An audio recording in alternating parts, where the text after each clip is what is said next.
Bonjour à toutes et tous, salam alaikum très chers stones éclairés. Il est temps que je vous reparle de Gaza.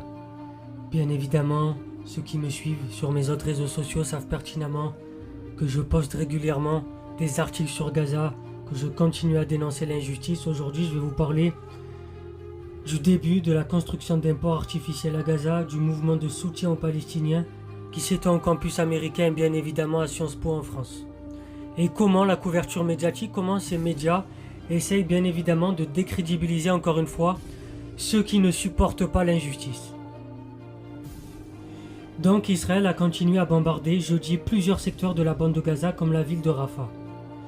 Le sort des civils qui y sont réfugiés inquiète les alliés occidentaux, mais bien sûr ça ne les empêche pas d'agir.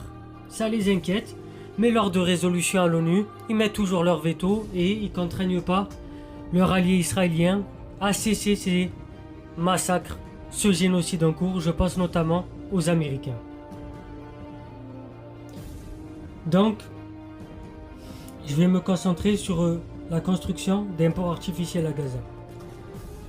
Les États-Unis ont commencé la construction d'une jetée à Gaza, a annoncé jeudi le Pentagone. Des navires militaires américains ont commencé à construire le port temporaire et la jetée en mer. Pendant que les gens crèvent de faim, eux ils commencent à peine à construire un port artificiel à Gaza. Au lieu de contraindre leur allié israélien à laisser passer les camions pour apporter l'aide humanitaire nécessaire à la survie des gens, non, ils construisent un port artificiel.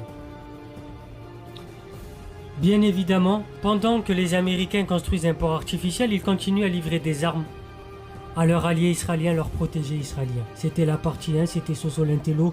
Abonnez-vous, partagez, likez, on fera un live sur ce sujet. Salam alaikum.